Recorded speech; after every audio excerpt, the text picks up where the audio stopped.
जय हिंद दोस्तों। कैसे हो आप लोग। उम्मीद करते हैं कि आप लोग अच्छे होंगे। तो दोस्तों, आज के इस क्लास में हम लोग भूगोल पढ़ेंगे, जिसका हम लोग चैप्टर 1 देखेंगे, जिसका नाम है भारत संसाधन एवं उपयोग। ये जो आपका भारत संसाधन एवं उपयोग चैप्टर है ना, इस चैप्टर में जितना भी महत्वपूर्ण ऑब्जेक्टिव प्रश्न है जो आपके बोर्ड परीक्षा 2025 के लिए इम्पोर्टेंट है, उन सारे प्रश्नों को आज के इस क्लास में ना हम लोग देखेंगे। तो चलिए दोस्तों, आज के इस क्लास को ना हम लोग शुरू करते हैं। आपका पहला नंबर सवाल है, कोयला किस प्रकार का संसाधन है। तो मैं आपको बता दूं कि कोयला ना एक प्रकार का अनवीकरणीय संसाधन है। तो इसका सही जवाब ऑप्शन बी हो जाएगा। अब आप लोग पूछेंगे कि कोयला अनवीकरणीय संसाधन क्यों है, नवीकरणीय क्यों नहीं है। तो मैं आपको बता दूं कि कोयला जो है ना, वो अगर एक बार समाप्त हो जाए तो उसे पुनः निर्माण नहीं किया जा सकता है। इसलिए यह एक अनवीकरणीय संसाधन है। यह आप लोग याद रखिएगा। आपका अगला नंबर प्रश्न देखिए क्या कह रहा है। आपका अगला नंबर प्रश्न कह रहा है, सोपानी कृषि सोपानी कृषि किस राज्य में प्रचलित है। तो मैं आपको बता दूं कि सोपानी कृषि ना उत्तराखंड जो राज्य है ना उसमें प्रचलित है। तो इसका सही जवाब ऑप्शन ए हो जाएगा। यह आप लोग याद रखिएगा। आपका अगला नंबर प्रश्न देखिए क्या कह रहा है। आपका अगला नंबर प्रश्न कह रहा है, मरुस्थलीय मृदा का विस्तार निम्न में से कहाँ है।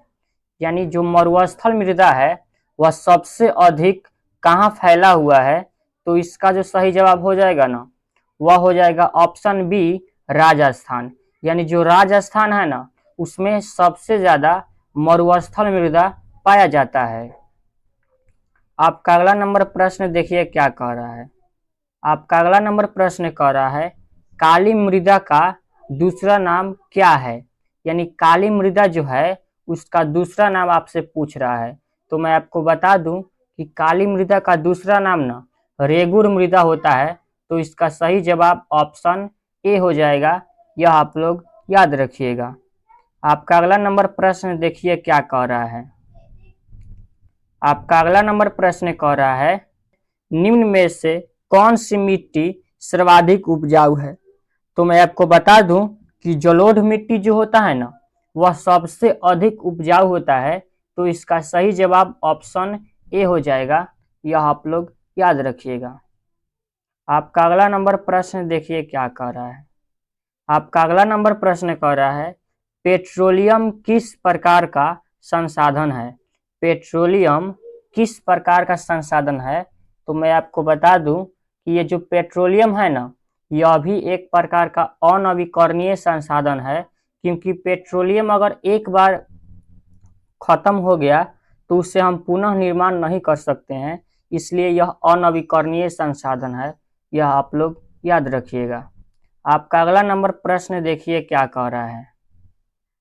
आपका अगला नंबर प्रश्न कह रहा है, समुद्री क्षेत्र में राजनीतिक सीमा के कितनी सीमा क्षेत्र तक संप्रदा निहित है। समुद्री क्षेत्र में राजनीतिक सीमा के कितनी सीमा क्षेत्र तक संप्रदा निहित है। तो मैं आपको बता दूं कि इसका जो सही जवाब हो जाएगा ना, वह हो जाएगा ऑप्शन बी, 12.2 किलोमीटर क्षेत्र तक समुद्री क्षेत्र में राजनीतिक सीमा क्षेत्र निहित है। आपका अगला नंबर प्रश्न देखिए क्या कह रहा है। आपका अगला नंबर प्रश्न कह रहा है, डाकू की अर्थव्यवस्था का संबंध है। डाकुओं की अर्थव्यवस्था का संबंध है वह किससे है।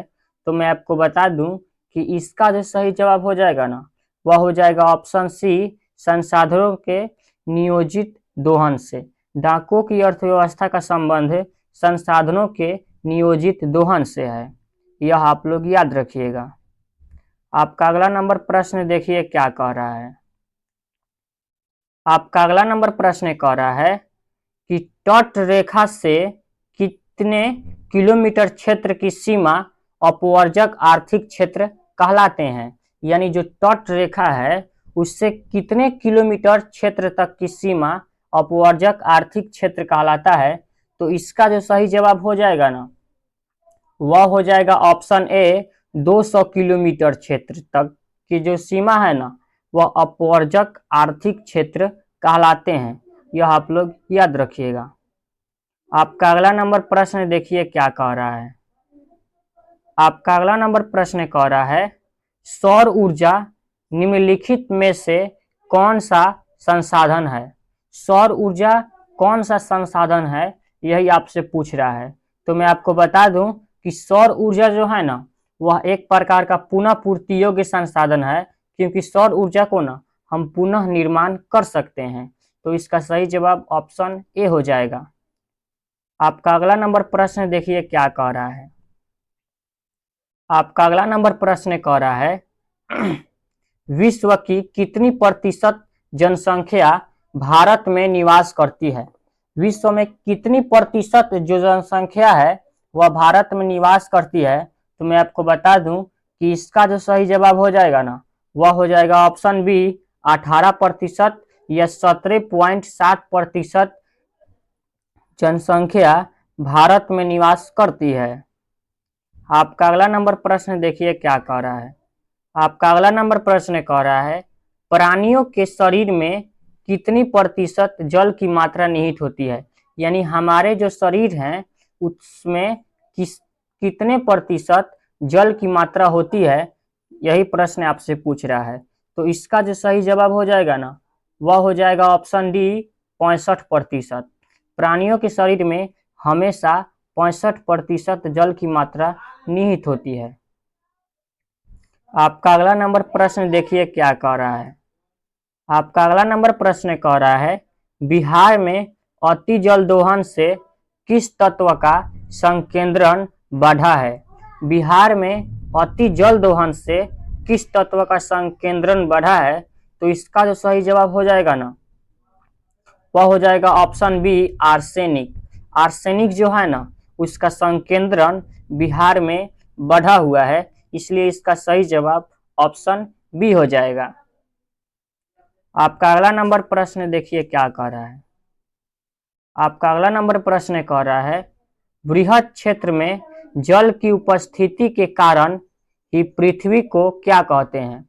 बृहद क्षेत्र में जल की उपस्थिति के कारण पृथ्वी को न हम नीला ग्रह कहते हैं। तो इसका सही जवाब ऑप्शन ए हो जाएगा।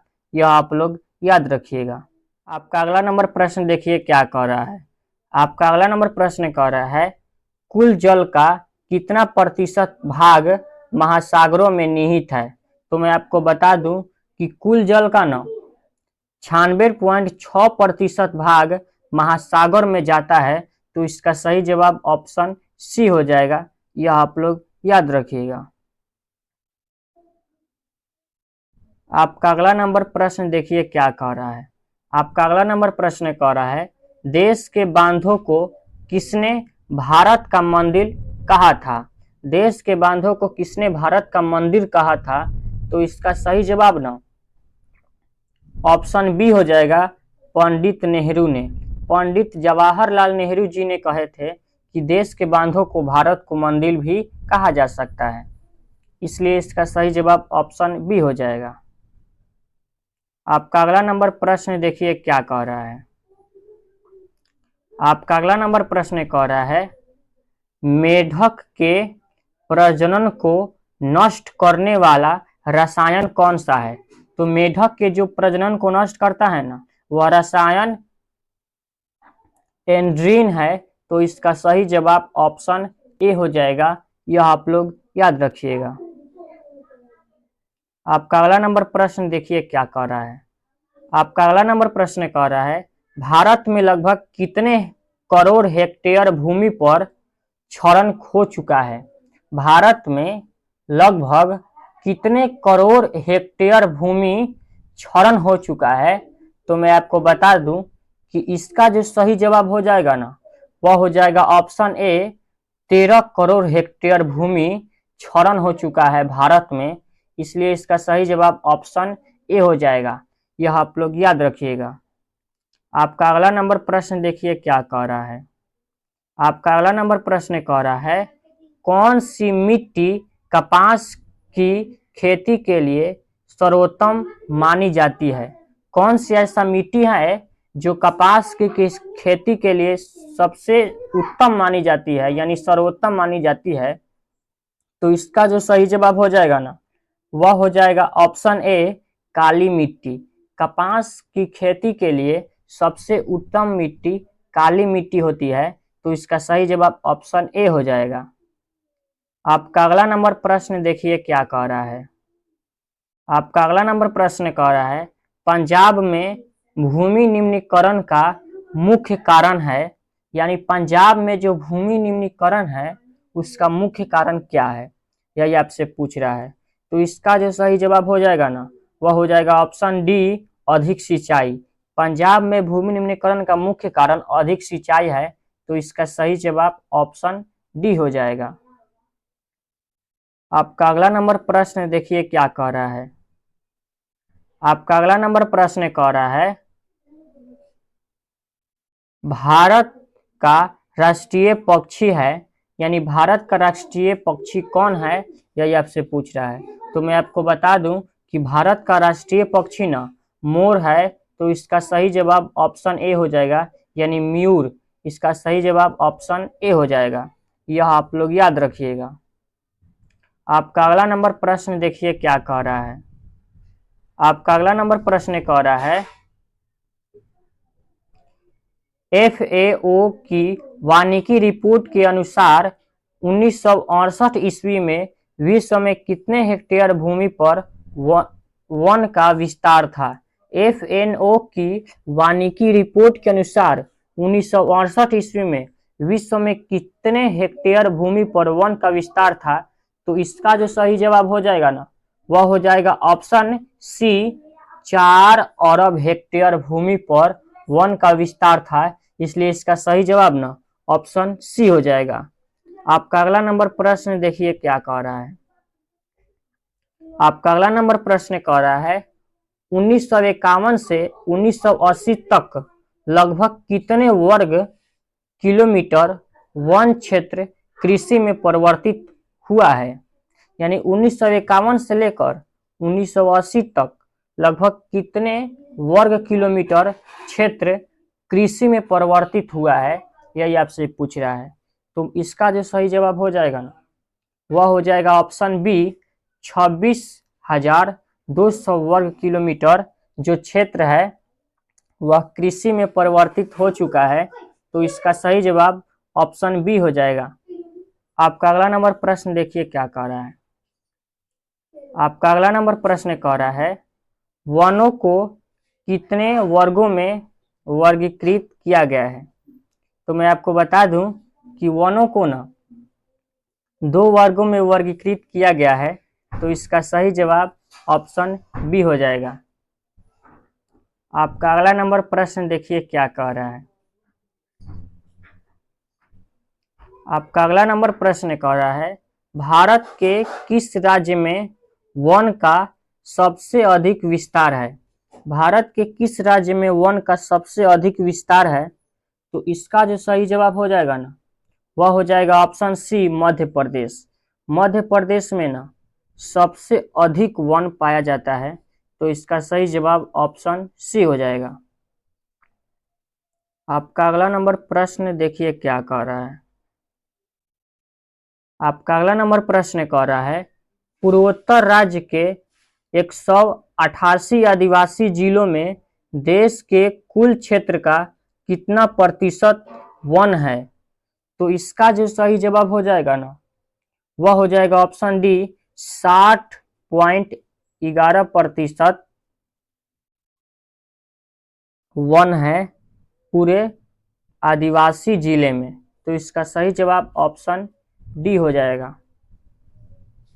आपका अगला नंबर प्रश्न देखिए क्या कह रहा है। आपका अगला नंबर प्रश्न कह रहा है, बिहार में कितने प्रतिशत भौगोलिक क्षेत्र में वन का विस्तार है? बिहार में कितने प्रतिशत भौगोलिक क्षेत्र में वन का विस्तार है? तो इसका जो सही जवाब हो जाएगा ना, वह हो जाएगा ऑप्शन ए, 7.1% भौगोलिक क्षेत्र में वन का विस्तार है। इसका सही जवाब ऑप्शन ए हो जाए। आपका अगला नंबर प्रश्न देखिए क्या कह रहा है। आपका अगला नंबर प्रश्न कह रहा है, वन स्थिति रिपोर्ट के अनुसार भारत में वन का विस्तार है। वन स्थिति रिपोर्ट के अनुसार भारत में वन का विस्तार कितना है, यही आपसे पूछ रहा है। तो इसका जो सही जवाब हो जाएगा ना, वह हो जाएगा ऑप्शन ए, 20.60% भौगोलिक क्षेत्र में वन का विस्तार है। तो इसका सही जवाब ऑप्शन ए हो जाएगा, यह आप लोग याद रखिएगा। आपका अगला नंबर प्रश्न देखिए क्या कह रहा है। आपका अगला नंबर प्रश्न कह रहा है, भारत में 2001 में कितने प्रतिशत भौगोलिक क्षेत्र में वन का विस्तार था। भारत में 2001 में कितने प्रतिशत भौगोलिक क्षेत्र में वन का विस्तार था, यही आपसे प्रश्न पूछ रहा है।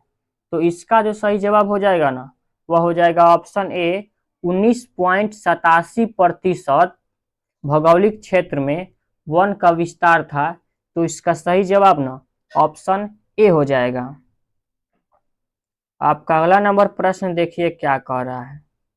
आपका अगला नंबर प्रश्न कह रहा है, निम्न में से कौन बिहार की प्रमुख नदी घाटी परियोजना है।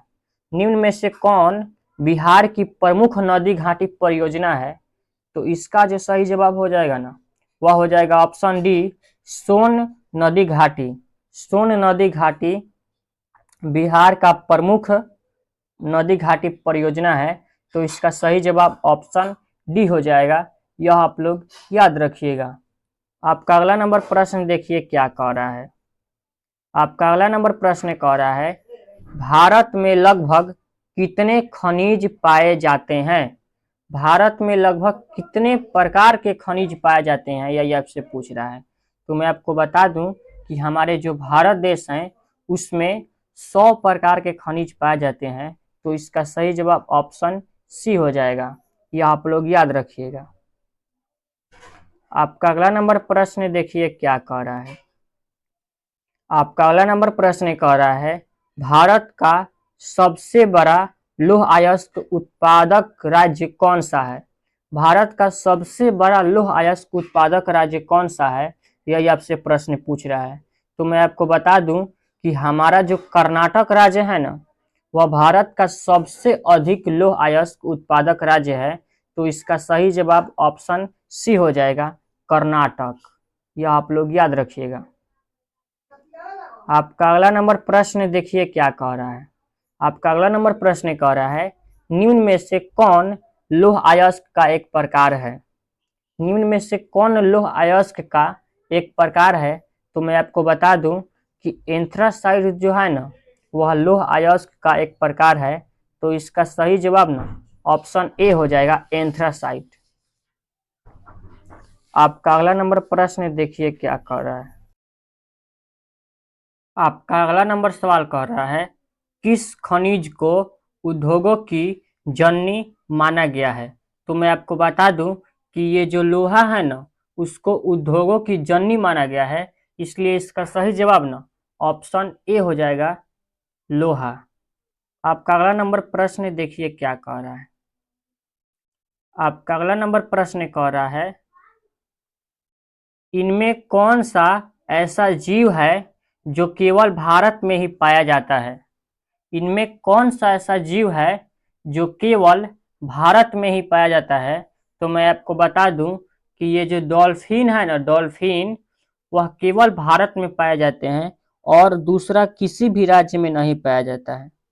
इसलिए इसका सही जवाब ना ऑप्शन ए हो जाएगा, यह आप लोग याद रखिएगा। आपका अगला नंबर प्रश्न देखिए क्या कह रहा है।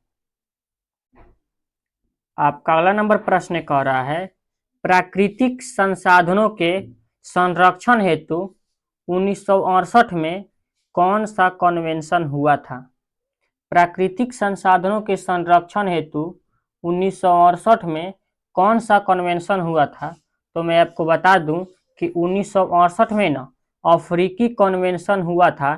तो इसलिए इसका सही जवाब ना ऑप्शन ए हो जाएगा, यह आप लोग याद रखिएगा। आपका अगला नंबर प्रश्न देखिए क्या कह रहा है।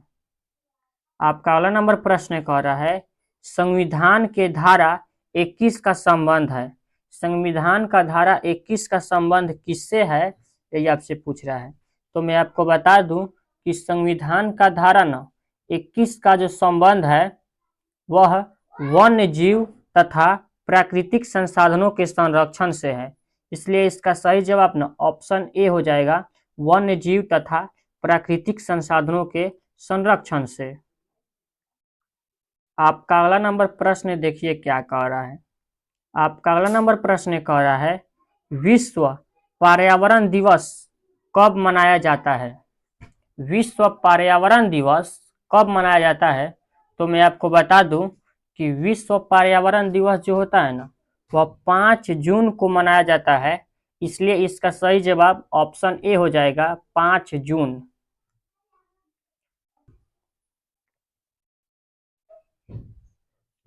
आपका अगला नंबर प्रश्न कह रहा है टेक्सोल का उपयोग होता है।